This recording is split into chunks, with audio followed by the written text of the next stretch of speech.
So, have you ever bought a pair of shoes you didn't really need just because the checkout screen politely whispered, "Hey, only $25 today"? Well, welcome to this explainer. Today, we're cutting straight through all the slick marketing buzz to look at the actual psychological machinery behind buy now, pay later services. You know the ones. If you've shopped online literally anytime recently, you've seen these everywhere. But we aren't just doing a basic rundown of how they work. Instead, we're diving deep into the psychology of modern debt. We're going to see exactly how these platforms are specifically engineered to rewire your brain, change how you process spending, and honestly, fundamentally alter your relationship with your own money. Let's jump right into this. A solid $400 purchase that naturally triggers our financial survival instincts. It feels heavy, right? It just feels expensive. But you slice that exact same number into four, poof, the total price practically vanishes from our minds, and our brain just goes, oh, hey, yeah, that's easy. Look, mathematically speaking, a single $400 payment is exactly 100% identical to 4 payments of $100. But psychologically, completely different story. It feels entirely different. We instantly zero in on that smaller, way more digestible number, and it makes the exact same purchase feel, well, incredibly effortless. And the marketing absolutely leans into this. When you're checking out with platforms like Klarna, Afterpay, Affirm, Zip, or PayPal, they practically whisper these incredibly soft, gentle phrases at you. Things like only $25 today, or interest-free payments, or everyone's favorite, no payment today. Now, make no mistake, this language is not accidental, not at all. These phrases are meticulously crafted to completely soothe your financial anxiety. They wrap your spending up in this warm, cozy blanket of modern convenience so you don't have to face the intimidating reality of actually parting with a huge chunk of cash. So what does this actually do? Well, it creates this massive psychological pivot. Think about it. Historically, when you were standing at a cash register, the main question you asked yourself was, can I afford this item, right? But buy now, pay later totally hijacks that internal monologue. We literally stop asking, can I afford this item, and quietly, almost subconsciously, start asking, wait, can I afford this single payment today? And guys, that is a huge shift. The purchase instantly feels smaller because suddenly you're not evaluating the total cost against your overall bank account anymore. You're just evaluating a tiny, bite-sized fraction of it against your current mood. To understand why our brains let this happen so easily, we really have to talk about how modern shopping destroys something called friction. Now, friction is essentially the hesitation, the waiting, the actual physical effort, or even just the emotional discomfort we feel before we spend our hard-earned money. And here's the thing. Friction isn't a flaw in the system. It's a feature. It's the financial brakes that stop us from making absolutely terrible impulse decisions.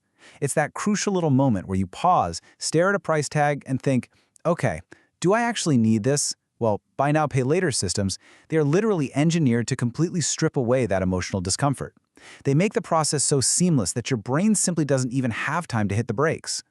And modern retail is straight up obsessed with destroying those brakes. The checkout process today is so aggressively smooth, it gives us almost zero time to compare prices, rethink the purchase, or, heaven forbid, actually check our budgets. Think about the flow. You save your payment methods, you use a one-click or tap-to-pay button, and boom, the entire transaction is done in literally 2 seconds. When you combine that crazy frictionless environment with targeted ads, limited time offers, and flash sales that make you feel like you have to buy right now, it's just the perfect storm for impulse buying. You end up buying things you normally would have really agonized over just because the sheer speed of the transaction entirely bypassed your critical thinking. Because that emotional barrier is totally gone now, people aren't just using these services for big, planned purchases anymore. We're not just talking about a new sofa or a major appliance. We are seeing a massive, massive surge in people using installment payments for pure impulse buys and everyday items. We're talking clothes, beauty products, event tickets. But wait, it actually gets wilder. People are increasingly splitting payments for groceries and even just like Tuesday night takeout. Think about that for a second. You are literally still paying off a plate of pad thai weeks after you've already eaten it. That is a profound shift in consumer behavior. The tool has essentially become a crutch for daily living. The absolute genius and, frankly, the danger of all this is how these apps completely decouple the joy of buying from the pain of paying. The purchase happens instantly, right? But the financial consequences, those get shoved entirely into the future. You get that instant dopamine hit of the shiny new thing today, while future you is left holding the bag weeks or months down the line. By totally separating the thrill of getting the item from the immediate sting of actually paying the bill, the spending feels, well, significantly less painful in the moment. It's like a magic trick for your wallet. And because these platforms are always pushing the no interest, quick approvals, and soft credit checks angles, users often don't even fully register these systems as borrowing money. I mean, a formal bank loan feels intimidating, right? It feels heavy and serious. But a slick little app with soft pastel colors and a friendly one-click approval button, that doesn't feel like legally binding debt. That just feels like a super helpful checkout feature. As a result, people adopt these payment plans incredibly casually, totally bypassing the normal caution they would absolutely apply if they were taking out a traditional loan. Oh, and retailers? They absolutely love this illusion of affordability. It's a goldmine for them. Because when a $200 jacket suddenly feels like a $50 jacket, spending frequency skyrockets, cart sizes inflate, and total sales surge. If a shopper knows they only have to fork over a tiny fraction of the cost today, they are so much more likely to upgrade to the premium version, toss 3 extra items into their cart, and buy things way sooner than they originally planned. This clever masking of the true cost is literally the engine driving massive, continuous consumption. But here's the catch. That friendly pastel-colored facade, it drops the absolute second you miss a payment. Despite all the breezy modern marketing, this is still a rock-solid financial obligation. The flexibility they promise only lasts exactly as long as you can make the payments. The minute you stumble, suddenly you aren't dealing with a helpful little checkout tool anymore. No, you're dealing with late fees, locked accounts, and unexpected overdraft charges hitting your bank. In severe cases, it can actually escalate to collections and take a serious long-term chunk out of your credit score. Which brings us to the invisible danger of what's called stacking. And guys, this is where the real trap lies. You might have, say, a $20 plan for some shoes, $30 for a phone, maybe $15 for concert tickets. Individually, they all whisper, hey, I'm manageable. You look at any single payment and think, yeah, I can do that, no sweat.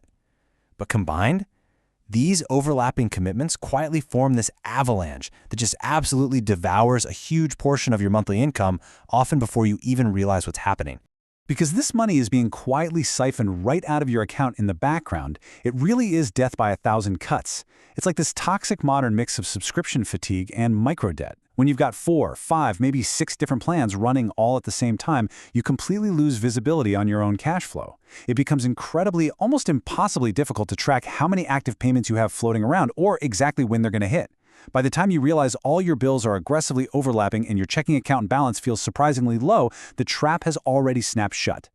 Now, to be perfectly fair here, these tools can actually help highly financially disciplined users manage their cash flow, or maybe help spread out the cost of a true necessary emergency, sure.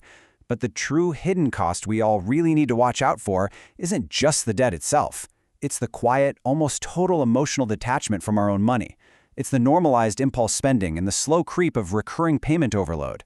We literally stop feeling the weight of our own spending decisions, and over time, we just completely lose track of our total financial reality. So as we wrap up this explainer, I want you to take a second and really think about the mechanics we've unpacked today.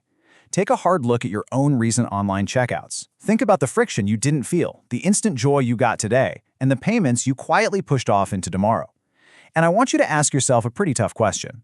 Have these smaller, bite-sized payments quietly changed your own spending behavior? Are you actually using these tools to masterfully manage your money?